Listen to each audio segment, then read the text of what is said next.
Welcome to ma'am की class, जहाँ होती है टीचिंग इजी और इंटरेस्टिंग। अभी तक मेरे चैनल को सब्सक्राइब नहीं किया तो सब्सक्राइब कर लें। Let's learn in very easy way. चलो पढ़ें। आज की वीडियो में समष्टि अर्थशास्त्र मैक्रो इकोनॉमिक्स का चैप्टर 3 जो है एनसीईआरटी की किताब का मुद्रा और बैंकिंग यानी मनी एंड बैंकिंग, इसको स्टार्ट करने जा रही हूँ मैं। और आज की पर्टिकुलर वीडियो में मैं मुद्रा को लेकर के चलूँगी। मुद्रा से पहले कैसे चीज़ें होती थी, मुद्रा के बाद किस तरह से इसकी पूर्ति होती है, क्या इसके काम होते हैं, कैसे मुद्रा हम लोगों को बांधी हुई है और हमने मुद्रा को बांधा हुआ है, ये सारी बातें आज की वीडियो में होंगी। तो बिल्कुल ये वीडियो आराम से देखिए और चलिए सीखते हैं मुद्रा के बारे में। आप जाते हैं मार्केट, फिर वही थैला उठाए, है ना, जो थैला हमेशा उठाए आप मार्केट जाते हो। ठीक, मार्केट में आप जाते हो, किसी शॉप पर जाते हो, है ना, और वहाँ पर जाके क्या करते हो, खरीदारी करते हो, कुछ ना कुछ बाय करते हो।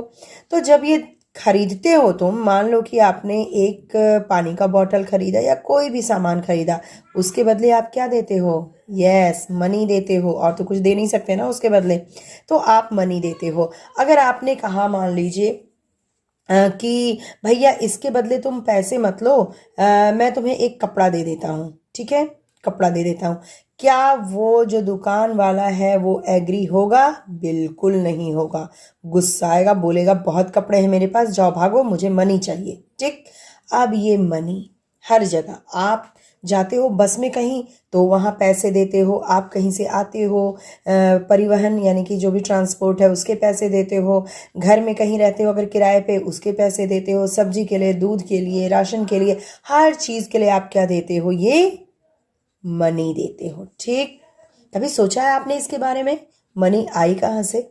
और बहुत पहले ज़माने में ये मनी छापने की मशीनें नहीं होती थी, जब सरकार मनी रिलीज़ नहीं करती थी तो होता क्या था राजा महाराजाओं के ज़माने में?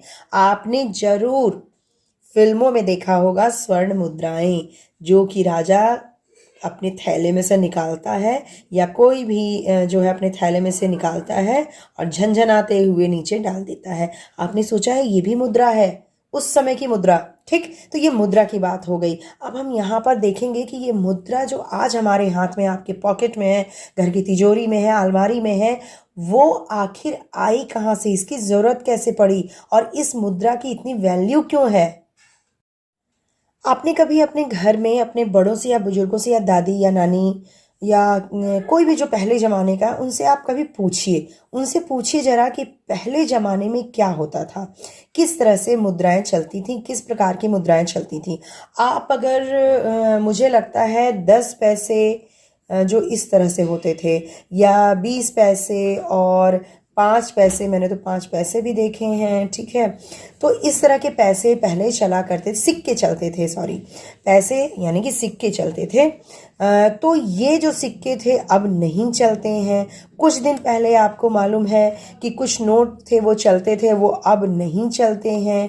पहले 1 रुपए का रुपया चलता था, वो नहीं चलता है।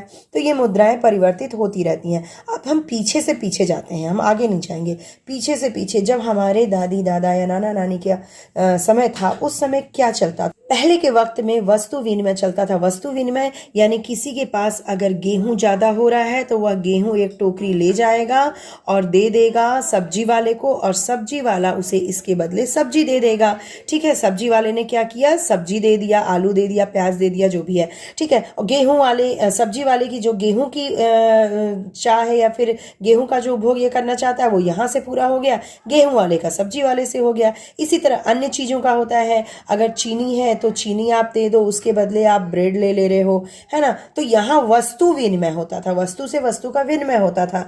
जब मुद्राएं नहीं हुआ करती थी या बहुत बहुत सीमित मात्रा में होती थी, स्वर्ण मुद्राएं सबके पास नहीं होती थी। फिर ये जो स्वर्ण मुद्राएं, ये सब का क्या जमाना था कि ये जो स्वर्ण मुद्राएं हैं ये जितने की होती थी, जैसे जितना इसका मूल्य होता था, सोना जितना इसमें लगा वही उसका मूल्य होता था, है ना। जैसे आज अगर मैं आपसे पूछूं कि ये जो 500 रुपए आपके जेब में है उसका मूल्य कितना है, आप कहेंगे 500 है, 500 की वस्तु इसमें आ जाएगी।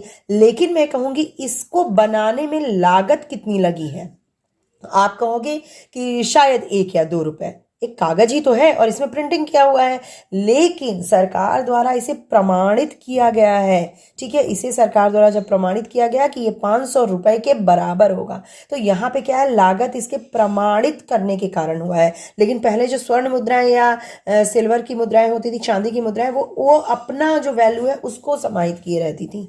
ठीक है, जैसे हमारे आज की सोने के गहने हैं जितने के हैं, उसी तरह पहले के सिक्के हुआ करते थे। ठीक है, आज भी सिक्के हैं, हाँ आप सही सोच रहे हो, सिक्के आज भी हैं, लेकिन ये जो स्वर्ण मुद्राएं और सिल्वर की मुद्राएं होती थी वो अपने मूल्य को खुद में समाहित की रहती थी। तो हम बात कर रहे हैं वस्तु विनिमय के समय की। वस्तु विनिमय तब होता था जब मुद्राओं की कमी होती थी।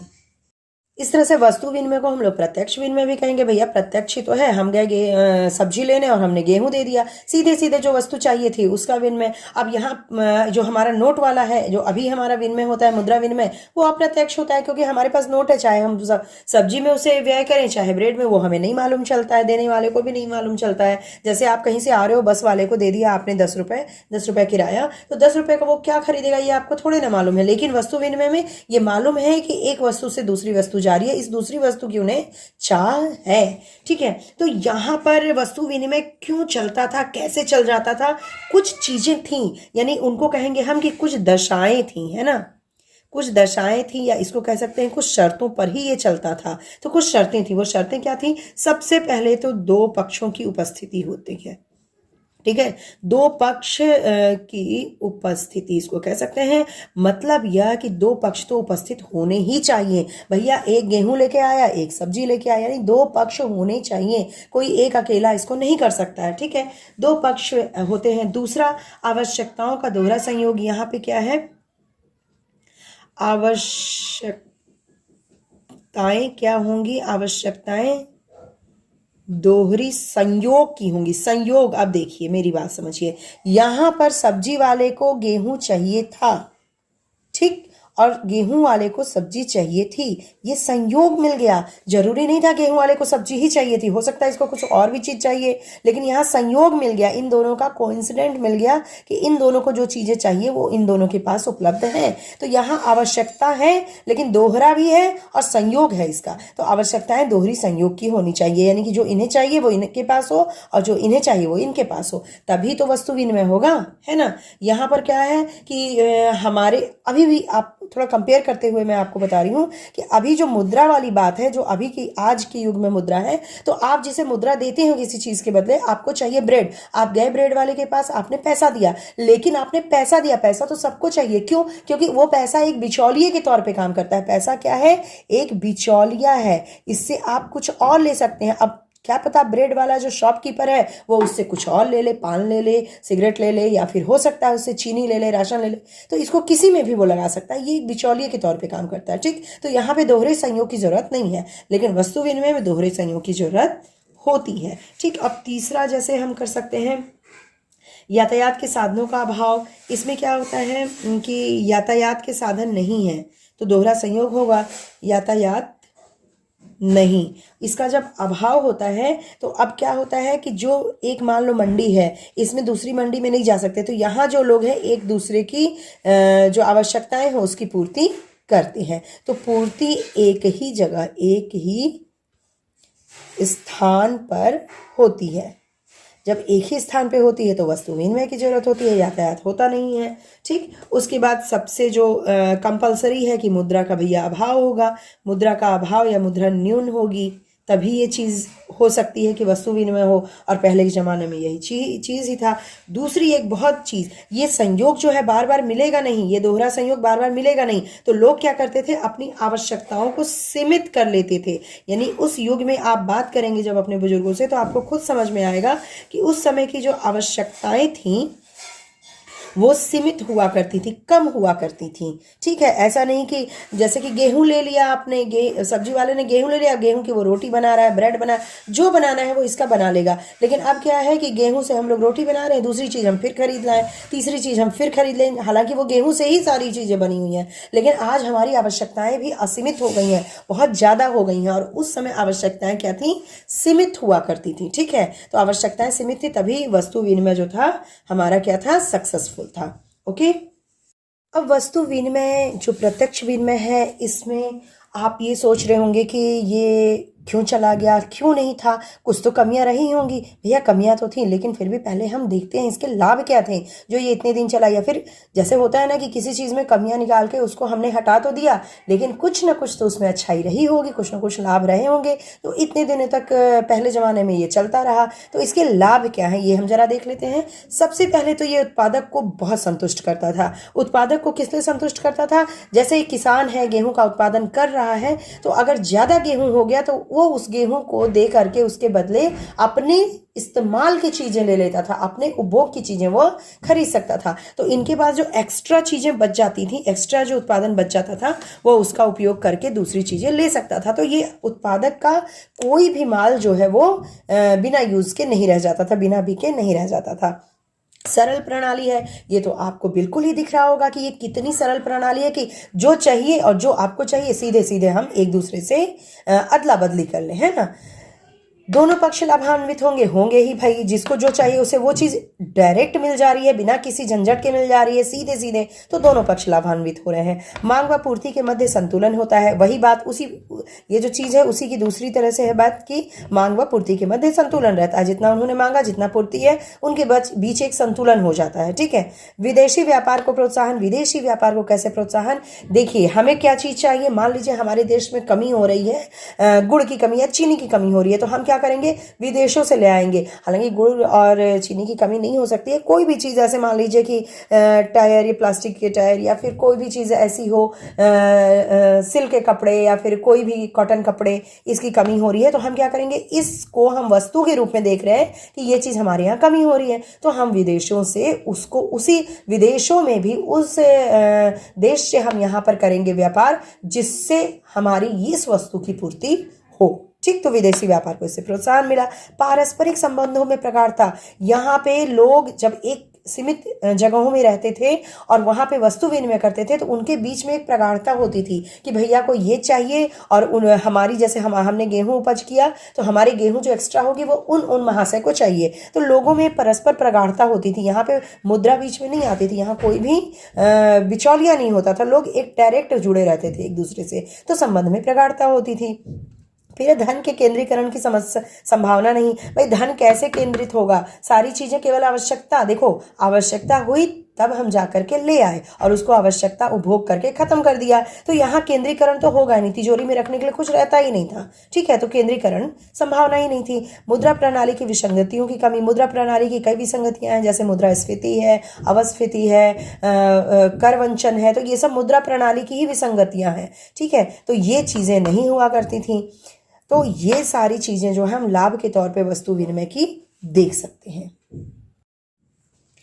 अब करते हैं बात वस्तु विनिमय प्रणाली के दोष यानी कि कुछ कठिनाइयों की। भैया कठिनाइयां थी तभी तो ये आउट हुआ, है ना। आउट हुआ मतलब ये चला गया भाई, अब हम लोग वस्तु विनिमय नहीं करते हैं। कठिनाइयां थोड़ी मोड़ी नहीं, बहुत गंभीर हुआ करती थी। ये क्या होती थी? सबसे पहले देखते हैं आवश्यकताओं के दोहरे संयोग का अभाव। भैया जरूरी नहीं कि हम मार्केट में लेके पहुंचे हैं गेहूं तो वहां पर सब्जी वाले को गेहूं ही चाहिए। तो ये जो कोइंसिडेंट है, संयोग है, ये संयोग हमेशा नहीं होता, ये आपको मालूम है। तो आवश्यकताओं का दोहरा संयोग का बहुत अभाव होता था, तो इससे दिक्कत होती थी। दूसरा, विषम वस्तुओं की विभाजन की असुविधा।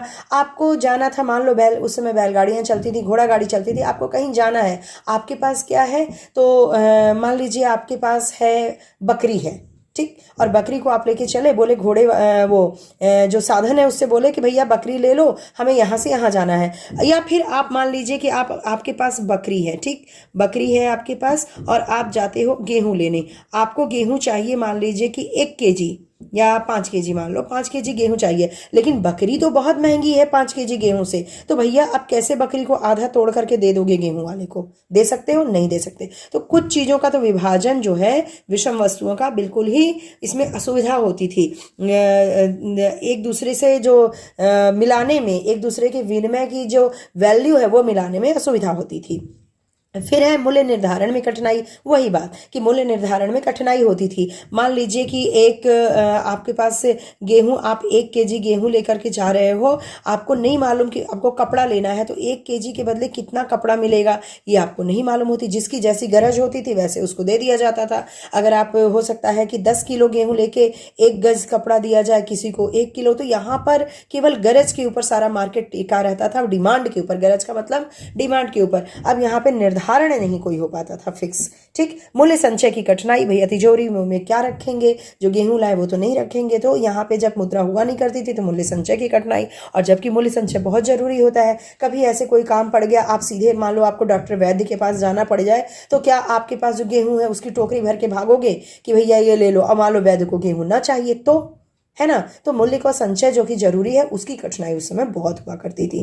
मूल्य के हस्तांतरण का भाव, मूल्य का हस्तांतरण भी नहीं हो पाता था। जैसे मान लो आपका एक जगह बागीचा लगा हुआ है और वही बागीचा आपकी पूंजी है, आपको मान लो ले जाना है, आपको कुछ सामान दूसरी जगह से खरीदना है, तो ये इस बगीचे को उठा के तो नहीं ले जाओगे ना कि भैया हमारा ये है। तो मूल्य का हस्तांतरण नहीं हो पाता था। आज की डेट में क्या है कि बगीचे को या प्लॉट को या घर को वहीं पर बेचा और उस मूल्य से हम कहीं और ले लिए घर। ठीक है, लेकिन वहां उस घर के बदले उस घर को बदलना बहुत मुश्किल होता था। तो मूल्य का हस्तांतरण का भी अभाव होता था। फिर सेवाओं का विनिमय असंभव होता था। भैया डॉक्टर साहब हैं और वकील साहब हैं। ठीक। डॉक्टर को कोई केस में फंस गए हैं, वो वकील के पास गए, वकील साहब को ये क्या देंगे? बोलेंगे भैया तुम बीमार पड़ जाओ, मैं तुम्हारी इलाज कर दूंगा। ऐसा नहीं था, है ना? वकील मान लो बीमार ही ना हो तो, है ना? तो यहाँ पे क्या होता था कि डॉक्टर और वकील का जो सेवा का हस्तांतरण होता था, जो विनिमय डॉक्टर वकील को दे दे और वकील अपनी सेवा डॉक्टर को दे दे, ये असंभव था, है ना? तो ये बहुत सारी कठिनाइयां थे जिसकी वजह से वस्तु विनिमय प्रणाली को हटाना पड़ा या फिर ये अपने आप हट गया। अब थोड़ा नज़र हम मुद्रा के विकास पर डाल लेते हैं कि भाई मुद्रा का विकास किस तरह हुआ। वस्तु मुद्रा, जो कि अभी आपको मैंने बताया वस्तु विनिमय प्रणाली, तो वस्तु मुद्रा वस्तुओं के रूप में होती थी और वस्तु मुद्रा काफ़ी दिन तक चलती रही। जब से उद्भव हुआ, जब से जो मानव है एक जगह रहने लगा, व्यापार करने लगा, खेती करने लगा, इस तरह से होने लगी थी। तो वस्तु मुद्रा के भी कई प्रकार थे। जैसे आखेट युग में क्या होता था, जब शिकार करता था मानव, तो उस समय जो खाल है, चमड़े हैं, इन सब को मुद्रा के रूप में एक दूसरे से देता था। फिर उसके बाद है चारागाह युग होता, यानी कि उस समय चरवाहे के रूप में भेड़ बकरी इसका इस्तेमाल किया जाता था। कृषि युग में अन्न का, तंबाकू, इन सब को मुद्रा के रूप में। और शिल्प युग था, उसमें मिट्टी के बर्तन आदि का। तो ये सारे वस्तु मुद्रा के ही हैं। उसके बाद आई धातु मुद्रा। अभी धातु मुद्रा क्या हुआ करती थी? देखिए, जब धातु का इजाद हो गया, यानी धातु की खोज हो गई थी, तो लोहा, सीसा, रंगा, पीतल, तांबा, ये सब धातु का प्रयोग मुद्रा के रूप में होने लगा। उसके बाद सोने और चांदी की भी मुद्रा होने लगी, तो उसको धातु मुद्रा कहा जाने लगा। ठीक है। तो इसमें क्या होता था कि मूल्यवान धातु की आपूर्ति सीमित होती थी। तो धीरे धीरे ये भी देखो, वस्तु मुद्रा के तो जो मैंने कठिनाई बताई वो आप समझ ही गए। धातु मुद्रा में भी कठिनाई थी कि भाई मूल्यवान वस्तु इन सबको कितना जमीन से निकलेंगे। लोहा, सोना, चांदी इतना ज़्यादा तो अचूक मात्रा में है नहीं, ये तो कभी ना कभी चुक ही जाएंगी, यानी खत्म हो जाएंगी। तो ये भी नहीं टिक पाई। फिर आया पत्र मुद्रा। पत्र मुद्रा एक तरह से सांकेतिक मुद्रा थी। इसमें इसका उतना दाम नहीं होता था, लेकिन संकेत के रूप में इसको एक प्रमाण पत्र के रूप में पत्र मुद्रा को ले आया जाता था। जैसे कि चेक है, विनिमय पत्र जैसा था ये कुछ। और एक तरह से ये एक मान लीजिए कि लेटर हुआ करता था, इस तरह का लेटर, और उसको प्रमाणित कर दिया जाता था कि इतने मूल्य का इनके पास ये पत्र है, तो पत्र मुद्रा हो गया। आज की डेट में क्या है, केंद्रीय बैंक के द्वारा, देश का जो केंद्रीय बैंक होता है, सेंट्रल बैंक होता है, वो इसको निकालता है। एक तरह से ये लीगल मुद्रा होती है पत्र मुद्रा। के बाद अब जो चलन में है साख मुद्रा, ये बैंक द्वारा क्रिएट किया जाता है।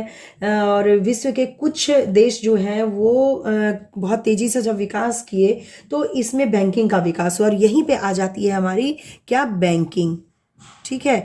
बैंकिंग जो है साख मुद्रा को क्रिएट करती है, साख मुद्रा को जमा करती है। और ये पत्र मुद्रा के में जोखिम था भाई, कुछ तो जोखिम था ही, उसको देखते हुए साख मुद्रा का क्रिएशन हुआ। जैसे चेक, ड्राफ्ट, बॉन्ड, हुंडी, इसमें प्रत्यक्ष रूप में कोई मुद्रा आपके हाथ में न भी रहे, फिर भी बैंक बैलेंस में अगर आपके है मुद्रा है, वो साख मुद्रा कहलाती है। तो बैंकों द्वारा इसको क्रिएट किया गया। तो आज मुद्रा का विकास वस्तु मुद्रा से लेकर के साख मुद्रा में हो चुका है। मुद्रा का अर्थ क्या है या इसकी परिभाषा हम क्या दे सकते हैं? द्रव्य के रूप में मुद्रा को देखा जाता है। द्रव्य क्या है या मुद्रा क्या है?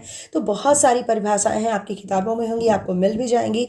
एक जो पूरे सर्वग्राह्य कहते हैं जिसको परिभाषा, यानी एक कॉमन परिभाषा, वो इस तरह से हो सकती है कि कोई भी वस्तु जो विनिमय के माध्यम के रूप में स्वतंत्रता पूर्वक हस्तांतरित होती है, यानी एक हाथ से दूसरे हाथ जाती है, तथा सामान्यतः स्वीकार होती है, साथ ही मूल्य के माप और संचय का कार्य करती है, वह मुद्रा या द्रव्य होती है। ठीक है, तो ये एक परिभाषा आप दे सकते हैं, उसका अर्थ दे सकते हैं। इसका अर्थ का भी अर्थ आप समझ लीजिए कि वस्तु के विनिमय के माध्यम के रूप में, यानी कि लेन देन के माध्यम के रूप में, माध्यम यानी बिचौलिया, जो मैंने अभी आपको बताया कि मुद्रा बिचौलिए के रूप में अब काम करती है, माध्यम के रूप में स्वतंत्रता पूर्वक हस्तांतरित होती है, यानी कोई इसमें बाधा नहीं होता। पैसा ऐसी चीज है जिसको कोई भी नकारेगा नहीं, सब स्वीकार करेंगे, तथा सामान्यतः स्वीकार होती है ना।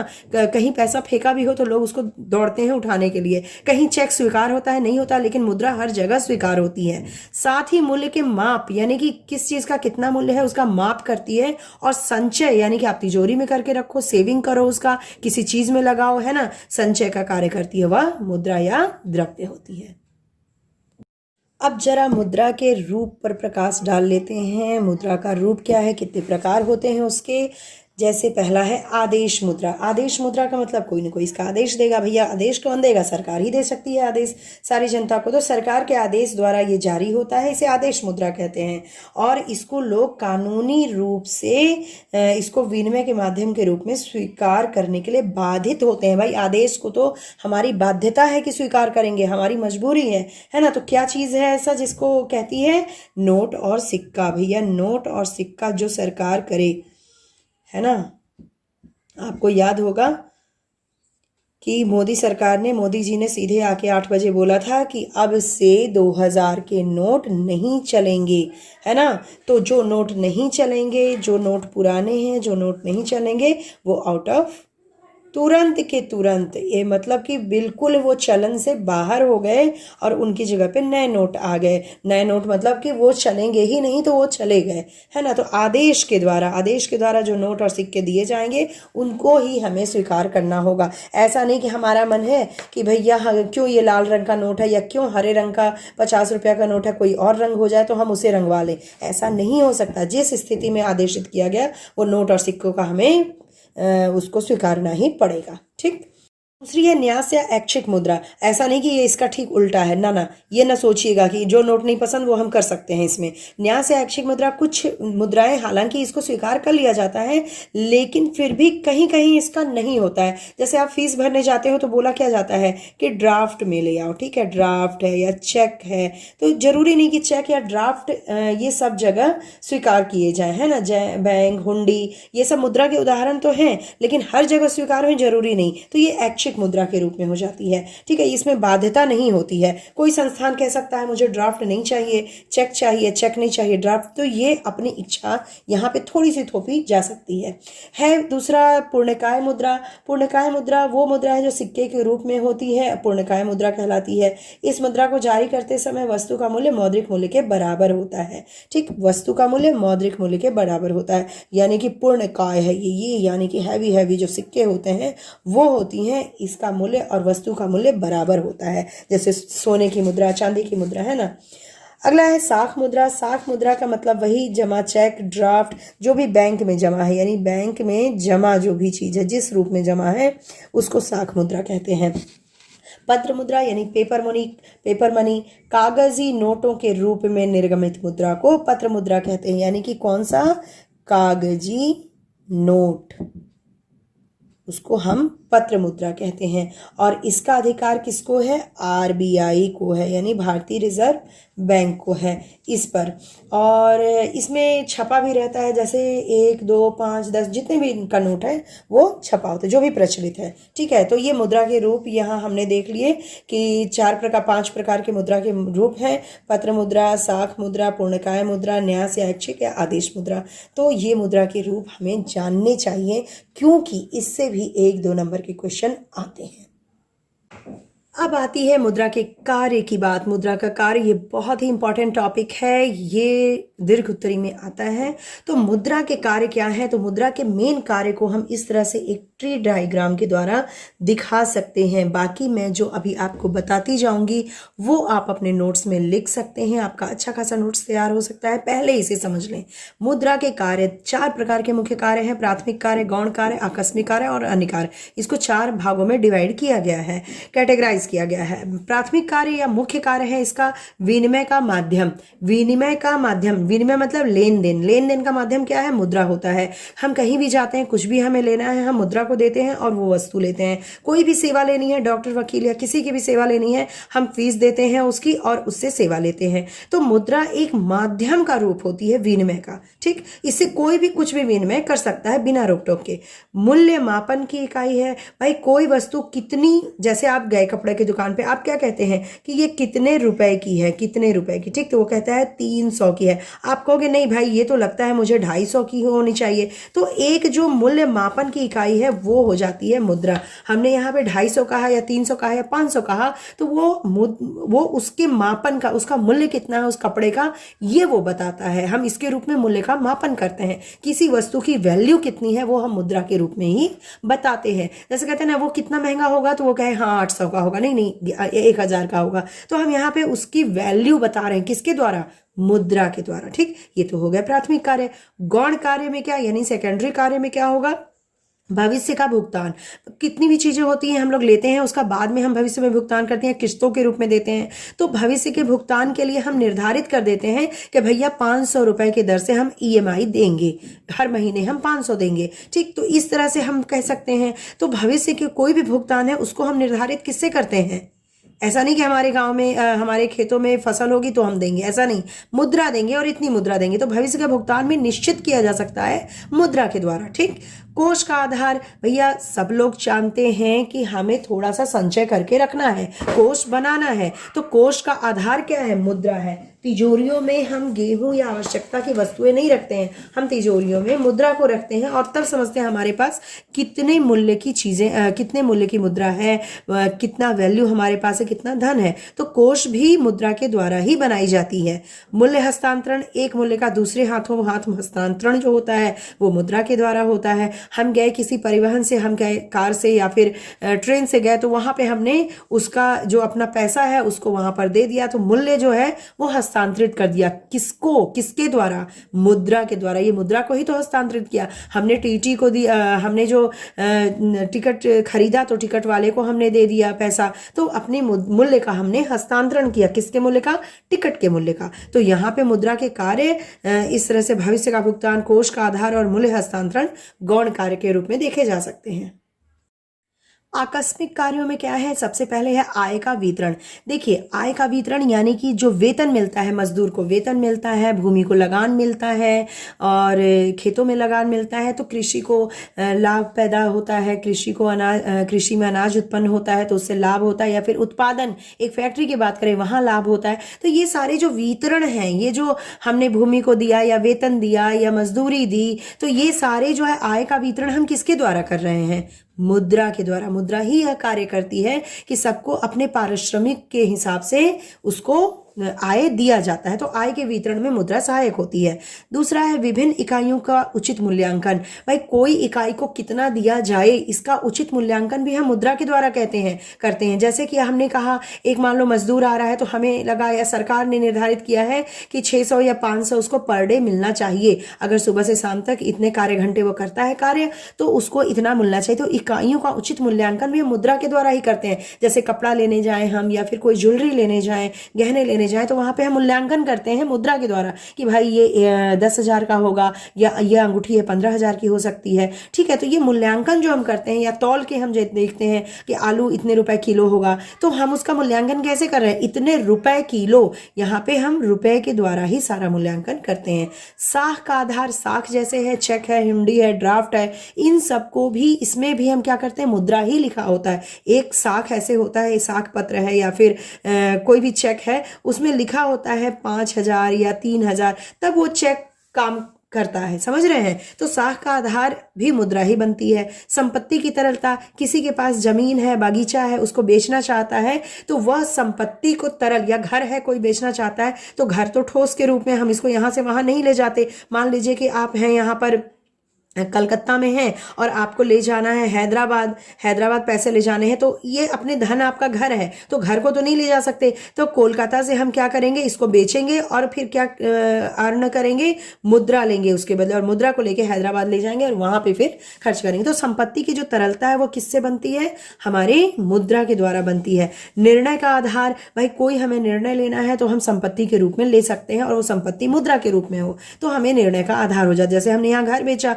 और घर को फिर ये घर को नहीं ले गए बल्कि घर से प्राप्त जो मुद्रा थी उसको ले जाके हैदराबाद में निर्णय लेंगे कि इसको हमें क्या करना है। तो हमारे पॉकेट में अगर मनी है, जैसे आपको पॉकेट मनी मिलती होगी, तो उस पॉकेट मनी का क्या करना है ये आपको निर्णय लेना पड़ता है। अगर आप छोटे बच्चे को या फिर किसी को भी मेला जा रहा है उसको आप 100 रुपए या 500 रुपए दे देते हैं तो उसको निर्णय लेना पड़ता है कि हमें इससे क्या क्या खरीदना है। तो निर्णय का आधार क्या है, मुद्रा है। ठीक, उपभोक्ता की संतुष्टि, भाई उपभोक्ता यहाँ संतुष्ट होता है उससे जो भी, जैसे कि आप एक गरीब को जैसे आप भीख मांगने वाले को ही देख लीजिए, वो क्या चाहता है, मनी चाहता है, वो अपने को संतुष्ट मनी से करेगा। आप उसको बोलेंगे कपड़ा दे दे या फिर चावल दे दे, गेहूं दे दे, तो वो जल्दी संतुष्ट नहीं होता, बोलता है पैसा दे दो, क्योंकि पैसे से फिर वो अपनी संतुष्टि की चीजें खरीद सकता है जो कि हो सकता है आप ना दे पा रहे हो उसे। ठीक, तो आकस्मिक कार्यों में ये जो है होते हैं आय वितरण, विभिन्न इकाइयों का उचित मूल्यांकन, साख का आधार, संपत्ति की तरलता, निर्णय का आधार और लास्टली उपभोक्ता की संतुष्टि। इसके अन्य कार्य भी इन्हीं से रिलेटेड हैं, इनको अलग किया गया है। भुगतान स्थिति सूचक, भुगतान की स्थिति का सूचक, जैसे कि आप कितना दे सकते हो, आपकी सीधी तौर पे आपकी औकात कितनी है, ऐसे अगर कोई कहे, जैसे बैंक में कहा जाता है ना कि इस बैंक में कितनी तरलता है, तो ये वहां जो मुद्रा होगा उसी से नापा जाता है। ठीक है, भुगतान स्थिति सूचक यानी कि वो कितना भुगतान कर सकता है, यह मुद्रा के रूप में मापते हैं। जैसे आप कहीं जा रहे हो तो आपके पास कितना तरल मनी है, भले आपके पास बिल्डिंग पे बिल्डिंग हो, लेकिन आपके पास भुगतान करने के लिए अभी कितने पैसे हैं, तो वो मुद्रा के रूप में ही आपके पास होंगे। वरना ये नहीं कि आप कह दोगे कि ले लो ये चेक ले लो, चेक भी नहीं तुरंत के तुरंत तरल होता है। तो मुद्रा जो ऐसी चीज होती है जो भुगतान स्थिति सूचक होती है। पूंजी को तरलता प्रदान करने में सहायक, पूंजी जो है वही चीज, पूंजी को तरलता, जैसे घर है वो आपकी पूंजी है, आप जब इसको बेचोगे तो आपको जो मुद्रा प्राप्त होगी वो लिक्विडिटी होगी, वो तरलता होगी, यानी कि ये बिल्कुल तरल रूप में है, इसको आप तुरंत दे करके किसी के उसके बदले कुछ भी ले सकते हैं। घर को आप तुरंत नहीं दे सकते, हो सकता है किसी को कोई घर आपका ना बिके, या हो सकता है किसी कोई भी आपका घर लेने को राजी ना हो, घर आपका ना बिके, तुरंत आपको वो चीज ना मिले जो आपको आवश्यकता है जिसकी, तो आप मुद्रा से उसको बदल सकते हैं। यानी मुद्रा सबसे तरल माध्यम होता है। पूंजी को तरलता प्रदान कौन करता है, मुद्रा करता है। तो इस प्रकार हमने देखे प्राथमिक कार्य, गौण कार्य, आकस्मिक कार्य और अन्य कार्य, ये सारे कार्य जो है मुद्रा के कार्य होते हैं। अब बात करते हैं मुद्रा की पूर्ति की। अर्थव्यवस्था में एक विशेष समय बिंदु पर जनता के पास उपलब्ध मुद्रा की कुल मात्रा को मुद्रा की पूर्ति कहते हैं। ध्यान रखिए, जनता के पास, यहाँ सरकार के पास, बैंक के पास जो मुद्रा है, जैसे कि आप बोल सकते हैं कि पूरी की पूरी मुद्रा है, नहीं, सरकार, बैंक, इन सब के पास जो मुद्रा है उसको नहीं लिया जाता है। जनता के पास यानी जो लोग मुद्रा की मांग करते हैं उनके पास कितनी मुद्रा है उसकी पूर्ति की बात हो रही है। तो मांग जिनके पास होती है, जहां मांग है वहीं पूर्ति, तो उस पूर्ति की बात हो रही है। ठीक है, तो जनता ही तो मांग करती है और वहां पूर्ति कितनी हो रही है, कितना है, तो इस पूर्ति की बात है। तो यहां पर यह ध्यान रखना होगा, सरकार और बैंक वाली मुद्रा को हम यहां नहीं लेंगे। अर्थव्यवस्था में एक विशेष समय बिंदु पर जनता के पास उपलब्ध मुद्रा की कुल मात्रा को मुद्रा की पूर्ति कहते हैं। तो अब ये पूर्ति को मापा कैसे जाता है, चलिए इसे देख लेते हैं। मुद्रा की पूर्ति का जो माप होता है वो 4 भागों में डिवाइड किया जाता है। इसे M1, M2, M3 और M4 कहा जाता है। ठीक है, अब ये क्या बात हुई भाई, तो M1, M2, M3, M4 एक एक करके मैं आपको समझाऊंगी तो आप समझेंगे कि ये होता क्या है। तो सबसे पहले तो ये है कि M1 क्या होता है, जनता के पास, जैसे आपके पॉकेट में जो नोट और सिक्के हैं ना वो सारे हैं। ठीक, जनता के पास सिक्के और करेंसी जो है, प्लस आपके जो व्यापारिक बैंकों की मांग जमाए किसी कहते हैं, जो आपका पैसा व्यापारिक बैंक में, व्यापारिक बैंक का पूरा पैसा नहीं कहलाएगा, ये मैंने अभी आपको बताया। व्यापारिक बैंकों की मांग जमा यानी आपका जो पैसा वहां पर जमा है वो, यानी आप उसको निकाल सकते हैं, और आरबीआई के पास अन्य जमाएं जो हैं, तो ये सारे के सारे तरल करेंसी है। ये क्या है, सीधे सीधे लेन देन के लिए, क्या इसका प्रयोग क्या होता है, सीधे लेन देन, सीधे प्रयोग इसका हो सकता है। इसको हम अपने पॉकेट से निकाले, हमने दिया, उसके बदले कोई सामान हमने ले लिया। तो ये M1 क्या है? जनता के पास सिक्के और करेंसी प्लस व्यापारिक बैंकों की मांग जमाएं प्लस RBI के पास अन्य जमाएं। तो ये सारे को मिला के हम सीधे तौर पे प्रयोग कर सकते हैं। हमारे जहाँ जहाँ पैसे हैं या हमारे पॉकेट में हैं उसको हम सीधे तौर पे प्रयोग कर सकते हैं, और इसलिए ये तरल मनी कहलाती है। सबसे तरल होती है ना, सबसे अधिक तरल। इसे इस तरह से याद कर सकते हैं आप। M2 क्या है? थोड़ा सा इससे विस्तृत है। M2 M1 को तो शामिल करता ही करता है, प्लस इसमें एक चीज और आ जाती है, डाकघर बचत बैंक के बचत खाते। यहाँ पर डाकघर बचत बैंक के बचत खाते, इसमें क्या है भाई, डाकघर में भी अकाउंट, सेविंग अकाउंट खोला जाता है, तो उसका जो बचत है यहाँ पर डाकघर बचत बैंक के बचत खाते को भी सम्मिलित किया जाता है। और इसको, इन खातों को चेक के द्वारा धन नहीं निकाला जा सकता, इसीलिए अब क्या किया गया, यहाँ पे क्या है, डाकघर के बचत बैंक के बचत खाते को चेक द्वारा नहीं निकाला जा सकता। तो ये भी थोड़ा संकुचित ही है, लेकिन इससे थोड़ा सा ये उत्कृष्ट है। यहाँ जैसे जैसे हम आगे बढ़ेंगे उत्कृष्टता बढ़ती ही जाएगी, तो ये थोड़ा सा इससे उत्कृष्ट है, लेकिन क्योंकि ये चेक के द्वारा नहीं निकाला जा सकता इसलिए M3 फिर आया। अब M3 क्या होता है? M3 में M1 तो है ही, यानी कि ये जो नोट, सिक्के और व्यापारिक बैंक के पास हमारी जो सेविंग है, लेकिन साथ ही साथ हमारा FD भी है, फिक्स डिपॉजिट, यानी सावधिक जमाएं। एक समय के बाद ही हम इसे निकाल सकते हैं। तो बैंक के पास शुद्ध सावधिक जमाएं जो हैं वो भी जब इंक्लूड हो जाएंगी तो वो M3 हो जाता है। M4 क्या है? M4 में M3 तो शामिल होता ही है, प्लस इसमें शामिल हो जाती है डाकघर। यहाँ जो डाकघर हमने छोड़ा था, डाकघर बचत बैंक की कुल जमाएं, तो यहाँ पर डाकघर बचत बैंक की कुल जमाएं, ठीक। तो यहाँ पे M3 यानी कि सारी चीज़ें इंक्लूड हैं, इसमें M1 भी इंक्लूड है, और बैंकों के पास शुद्ध सावधिक जमाएं भी हैं क्योंकि M3 इंक्लूड है। उसके बाद डाकघर बचत बैंक की कुल जमा, जो यहाँ छूट गया था उसको यहाँ पे ऐड कर दिया गया, इन जमाओं को देखा जाता है। तो M4 में M3 के अतिरिक्त बचत बैंक की कुल जमाएं भी सम्मिलित हो जाती हैं। ये लेकिन सबसे कम तरल है, इसको कह सकते हैं सबसे कम तरल। ये सब तुरंत के तुरंत इसको हम बुझा नहीं सकते, इसको तुरंत इतनी तरलता नहीं है कि इसके बदले हम कुछ ले सके, क्योंकि आप खुद सोचिए M3 में क्या है, M1 है, ठीक है, बैंकों के पास शुद्ध जमाएं भी इसमें देख दिया गया और बचत बैंक की भी कुल जमाएं ले लिया गया, तो यहाँ पे तरलता बहुत कम हो जाती है।